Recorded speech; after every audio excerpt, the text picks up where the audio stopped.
കർത്താവിൽ പ്രിയപ്പെട്ടവരെ, ക്രിസ്മസ് ഒരുക്ക ധ്യാനത്തിൻ്റെ 15-ാം ദിവസത്തിലേക്ക് എല്ലാവർക്കും ഈശോയിൽ സ്വാഗതം. ദൈവത്തിൻ്റെയും മനുഷ്യൻ്റെയും ദാഹം ക്രിസ്മസിൽ പൂർത്തിയാകുന്നു എന്നതാണ് ഇന്നത്തെ വിഷയം. ദൈവത്തിന് മനുഷ്യന് വേണ്ടിയുള്ള ദാഹവും മനുഷ്യന് ദൈവത്തിന് വേണ്ടിയുള്ള ദാഹവും സമ്മേളിക്കുകയാണ് ക്രിസ്മസിൽ. ദൈവമാണ് മനുഷ്യനെ ആദ്യം സ്നേഹിച്ചത്. ദൈവത്തോടുള്ള മനുഷ്യൻ്റെ പ്രതിസ്നേഹം അവനിൽ സജീവമായിട്ടുണ്ട്. ആദിഭാവത്തോടെ ദൈവത്തോടുള്ള സ്നേഹബന്ധത്തിൽ തകർച്ച വന്ന മനുഷ്യൻ പതറി തകർന്ന് ആ സ്നേഹം ആ സന്തോഷവും നഷ്ടപ്പെട്ടതിൻ്റെ ശൂന്യത നികത്തുവാൻ അവൻ സൃഷ്ടികളിലേക്ക് തിരിഞ്ഞു. അതിനൊരു പ്രതീകമാണ് ബാബേൽ ഗോപുരം. ദൈവത്തെ സ്വന്തമാക്കിയിരുന്നപ്പോൾ ഉണ്ടായിരുന്ന സന്തോഷം, സമാധാനം, സ്വസ്ഥത നഷ്ടപ്പെട്ടപ്പോൾ അത് നികത്താൻ ഭൂമിയിലെ സന്തോഷം കൊണ്ട് പരിശ്രമിച്ചു. ദൈവം മനഃപൂർവ്വം അത് പരാജയപ്പെടുത്തി. കാരണം ദൈവത്തിന് വേണ്ടിയുള്ള മനുഷ്യൻ്റെ ദാഹം സൃഷ്ടവസ്തുക്കളെ കൊണ്ട് നികത്താൻ സാധ്യമല്ല. അങ്ങനെ ബാബേൽ ഗോപുര പണിയിൽ പരാജയപ്പെട്ട മനുഷ്യൻ വീണ്ടും അസ്വസ്ഥനും ദുഃഖിതനുമായി തീർന്നു. ഇസ്രായേൽ ചരിത്രത്തിൽ നമ്മൾ ദർശിക്കുന്ന ഒരു കാര്യം ദൈവത്തെ എങ്ങനെയെങ്കിലും വേണ്ടി സ്വന്തമാക്കാനുള്ള മനുഷ്യൻ്റെ പരിശ്രമമാണ്. അത് ഇസ്രായേലിൻ്റെ മരുഭൂമി യാത്രയിൽ വളരെ പ്രകടമാണ്. അവർ ദൈവത്തിൻ്റെ സാന്നിധ്യം വഹിച്ചുകൊണ്ടാണ്, സമാഗമ കൂടാരം പേറിക്കൊണ്ടാണ് എല്ലായിടത്തും സഞ്ചരിച്ചിരുന്നത്. ദൈവത്തെ കൂടാതെ അവർക്ക് ജീവിക്കാനാകുമായിരുന്നില്ല. ദൈവം അവരുടെ കൂടെ ഉള്ളപ്പോൾ അവരുടെ ജീവിതം സ്വസ്ഥമാവുകയും ദൈവം അവരുടെ കൂടെ ഇല്ലാത്തപ്പോൾ അവർ അസ്വസ്ഥരാകുകയും ചെയ്യുമായിരുന്നു. എന്നാൽ ദൈവത്തിന് വേണ്ടിയുള്ള ഒരു അടങ്ങാത്ത ദാഹം അവരിൽ ഉണ്ടായിരുന്നു എന്നത് വ്യക്തമാണ്. അവർ പാപം ചെയ്ത് ദൈവത്തിൽ നകന്നാലും പിന്നെയും ദൈവത്തിലേക്ക് തിരിച്ചു വരാനുള്ള ഒരു പ്രവണത ഒരു സജീവമായിരുന്നു. സങ്കീർത്തകൻ 42-ാമത്തെ സങ്കീർത്തനത്തിൽ ഇക്കാര്യമാണ് പറഞ്ഞു വച്ചിരിക്കുന്നത്. നീർച്ചാൽ തേടുന്ന മാൻപേടയെപ്പോലെ ദൈവമേ, എൻ്റെ ഹൃദയം അങ്ങയെ തേടുന്നു. എൻ്റെ ഹൃദയം ദൈവത്തിനായി ദാഹിക്കുന്നു, ജീവിക്കുന്ന ദൈവത്തിന് വേണ്ടി തന്നെ. മനുഷ്യൻ്റെ ഈ ദൈവത്തിന് വേണ്ടിയുള്ള ദാഹത്തോടുള്ള അവിടുത്തെ പ്രതികരണം വിസ്മയനീയമാണ്. അവിടുന്ന് മനുഷ്യരിൽ ഒരുവനായിത്തീർന്നു. കാരണം മനുഷ്യരോടുകൂടെ തന്നെ വസിക്കുവാൻ വേണ്ടി. ദൈവം എമ്മാനുവേൽ, ദൈവം നമ്മോടുകൂടെ ആയിത്തീർന്നതാണ് ക്രിസ്മസ്.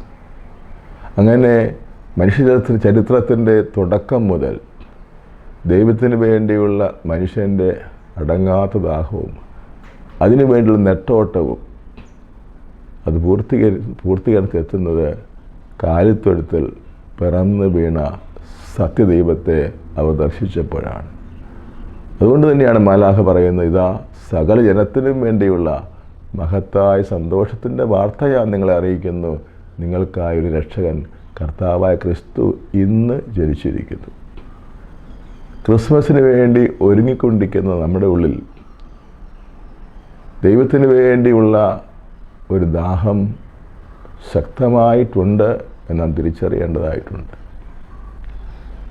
ലോകസന്തോഷങ്ങളാലും ഭൗതിക സുഖങ്ങളാലും അതിനെ നമ്മൾ മൂടിക്കളയാറുണ്ട് പലപ്പോഴും. അങ്ങനെ വരുമ്പോൾ ആ ദൈവത്തിനുള്ള ദാഹം കുറഞ്ഞു പോകുന്നതായും നമുക്ക് അനുഭവപ്പെടും.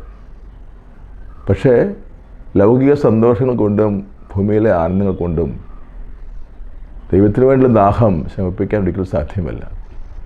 അതുകൊണ്ടാണ് ജീവിത സൗകര്യങ്ങളും സമ്പത്തും മറ്റെല്ലാ അനുകൂലമായ കാര്യങ്ങളും വർദ്ധിച്ചിട്ടും നമുക്കൊരിക്കലും സമാധാനത്തിലേക്കോ സന്തോഷത്തിലേക്ക് വരാൻ സാധിക്കാതെ പോകുന്നത്. എന്നാൽ നാം തിരിച്ചറിയേണ്ടതായിട്ടുണ്ട്, ക്രിസ്മസ് എല്ലാവർക്കും വേണ്ടിയുള്ളതാണ്. യേശുവിൻ്റെ വരവ് എല്ലാവർക്കും വേണ്ടിയുള്ള, കാരണം എല്ലാവരും അന്വേഷിക്കുന്നത് യഥാർത്ഥമായ സന്തോഷമാണ്. അതുകൊണ്ടാണ് ക്രിസ്മസ് ദിനത്തിൽ അതിൻ്റെ പ്രതീകം എന്ന രീതിയിലാണ് നമ്മൾ ക്രിസ്മസ് വളരെ സന്തോഷകരമായ ഉത്സവമാക്കി ആഘോഷിക്കാൻ ശ്രമിക്കുക. പക്ഷേ അതിൻ്റെ പിന്നിലുള്ള ഈ യാഥാർത്ഥ്യം നമ്മൾ മറന്നാൽ ഈ ബാഹ്യ ആഘോഷങ്ങൾ വ്യർത്ഥമായി തീരും. യേശുക്രിസ്തുവിന് വേണ്ടിയുള്ള ഈ ദാഹം നമ്മളെ കൊണ്ട് എത്തിക്കേണ്ടത് യേശുവിനോടുള്ള അത്യധികമായ സ്നേഹത്തിലേക്കാണ്. യേശുവിനെ സ്നേഹിക്കുന്നത് കൊണ്ടാണ് നാം അവിടത്തേക്ക് വേണ്ടി ദാഹിക്കുന്നത്. യേശുവിനെ നമുക്ക് ആവശ്യമാണ്. യേശുവില്ലാതെ നമുക്ക് ജീവിക്കാൻ സാധ്യമല്ല. യേശുവിനോടുള്ള ഈ സ്നേഹം നമ്മളിൽ വർദ്ധിപ്പിക്കാൻ വേണ്ടിയാണ് ക്രിസ്മസ് ആഘോഷത്തിൻ്റെ എല്ലാ കാര്യങ്ങളും നമ്മൾ ചെയ്യേണ്ടത്. ക്രിസ്മസ് ആഘോഷത്തിൻ്റെ ഭാഗമായിട്ട് നാം ചെയ്യുന്ന എല്ലാ പ്രവൃത്തികളും ക്രിസ്തുവിനോടുള്ള തീവ്രമായ സ്നേഹത്തിൻ്റെ പ്രകാശനമാക്കി തീർക്കേണ്ടതായിട്ടുണ്ട്. അപ്പോൾ മാത്രമേ അതിനർത്ഥം കൈവരുന്നുള്ളൂ. പല ആഘോഷങ്ങളും പല ഒരുക്കങ്ങളും ഇന്ന് സമൂഹത്തിലുണ്ട്. ഇതെല്ലാം വർദ്ധിച്ചു വരികയുമാണ്. പക്ഷേ അതിൻ്റെ എല്ലാം പിന്നിലുള്ളത് ക്രിസ്തു എന്ന വ്യക്തിയോടുള്ള അദമ്യമായ സ്നേഹവും അടുപ്പവും ആയിരിക്കാൻ നമ്മൾ കൃത്യമായി ശ്രദ്ധിക്കണം. അതല്ലെങ്കിൽ അർത്ഥശൂന്യമായ കുറേ ആഘോഷങ്ങളും അലങ്കാരങ്ങളും ആർഭാടങ്ങളുമായി മറ്റ് ഉത്സവങ്ങൾ പോലെ ക്രിസ്മസ് അധപതിക്കും. മറ്റു ഉത്സവങ്ങളോടും ആഘോഷങ്ങളോടും തുല്യം ചെയ്യാൻ പറ്റുന്ന ഒന്നല്ല ക്രിസ്മസ്. ക്രിസ്മസ് ദൈവത്തിന് വേണ്ടിയുള്ള മനുഷ്യൻ്റെ കാത്തിരിപ്പിൻ്റെയും ദാഹത്തിൻ്റെയും അന്വേഷണത്തിൻ്റെയും ഒരു പൂർത്തീകരണമാണ് ക്രിസ്മസ്. അതുകൊണ്ട് യേശുവിനെ കേന്ദ്രമാക്കി തന്നെയാണ് ക്രിസ്മസിൻ്റെ എല്ലാ ആഘോഷങ്ങളും നടത്തേണ്ടതായിട്ടുള്ളത്. ക്രിസ്മസിൻ്റെ എല്ലാ ഒരുക്കവും ക്രിസ്തുവിലേക്കുള്ള ഒരു പ്രയാണമായി തീർക്കണം. അപ്പോൾ ക്രിസ്മസ് നമ്മളെ ജീവിതത്തിൽ വലിയ ഒരു ആത്മസംതൃപ്തി കൈവരുത്താൻ കാരണമാകും. കർത്താവിൽ പ്രിയപ്പെട്ടവരെ, ക്രിസ്മസിൻ്റെ ദിവസം അടുക്കും തോറും നമ്മൾ പ്രാർത്ഥനയിൽ പരിചിന്തനത്തിലും വ്യാപരിക്കുകയാണെങ്കിൽ നമ്മുടെ ഹൃദയം ക്രിസ്തുവിലോട്ട് അടുത്തടുത്തടുത്ത് വരും. പിന്നെ ഈശോയെ ധ്യാനിച്ചുകൊണ്ടും ഈശോയെ സ്നേഹിച്ചുകൊണ്ടും ഈശോയുടെ വരവിനായി കാത്തിരുന്നവരെ പോലെ നമ്മളും കാത്തിരിക്കുകയാണ്. പ്ലേറ്റോയും അരിസ്റ്റോട്ടലും പോലും അവർക്ക് പോലും ഒരു കാത്തിരിപ്പുണ്ടായിരുന്നു എന്നാണ് നമ്മൾ മനസ്സിലാക്കുന്നത്. ലോഗോസ്, പുത്രനായ ദൈവത്തിൻ്റെ പേരാണല്ലോ ലോഗോസ്, വചനം. ആ വചനം പണ്ടേ ലോകത്തിൽ വ്യാപൃതനായിരുന്നു. വചനം ആക്റ്റീവായിരുന്നു. ആ വചനത്താലാണ് ഈ പ്രപഞ്ചം പോൽ സൃഷ്ടിക്കപ്പെട്ടതെന്ന് ഈ വലിയ തത്വജ്ഞാനികൾ സമ്മതിക്കുന്നുണ്ട്. അപ്പോൾ ലോകം മുഴുവനും കാത്തിരുന്നത് വചനത്തിൻ്റെ ആഗമനത്തിന് വേണ്ടിയാണ്. ആ വചനം മാംസമായി നമ്മുടെ ഇടയിൽ തന്നെ വന്നു പാർത്തു. അതിനാൽ പൂർവികരൊക്കെ എത്രയോ ഭാഗ്യമുള്ളവരാണ് നമ്മൾ. അവരെല്ലാം വചനത്തിൻ്റെ ആഗമനത്തിന് വേണ്ടി ആറ്റുനോറ്റ് കാത്തിരുന്നെങ്കിലും അവർക്ക് കാണാൻ സാധിച്ചില്ല, അവർക്ക് അനുഭവിക്കാൻ സാധിച്ചില്ല. എന്നാൽ നമ്മുടെ ഇടയിലേക്ക് വചനം മനുഷ്യനായി തന്നെ വന്നു, നമ്മുടെ ഇടയിൽ വസിച്ചു.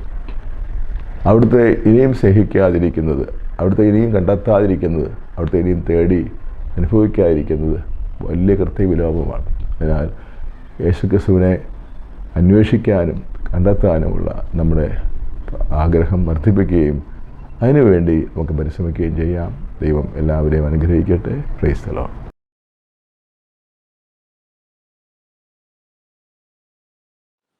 Praise the Lord.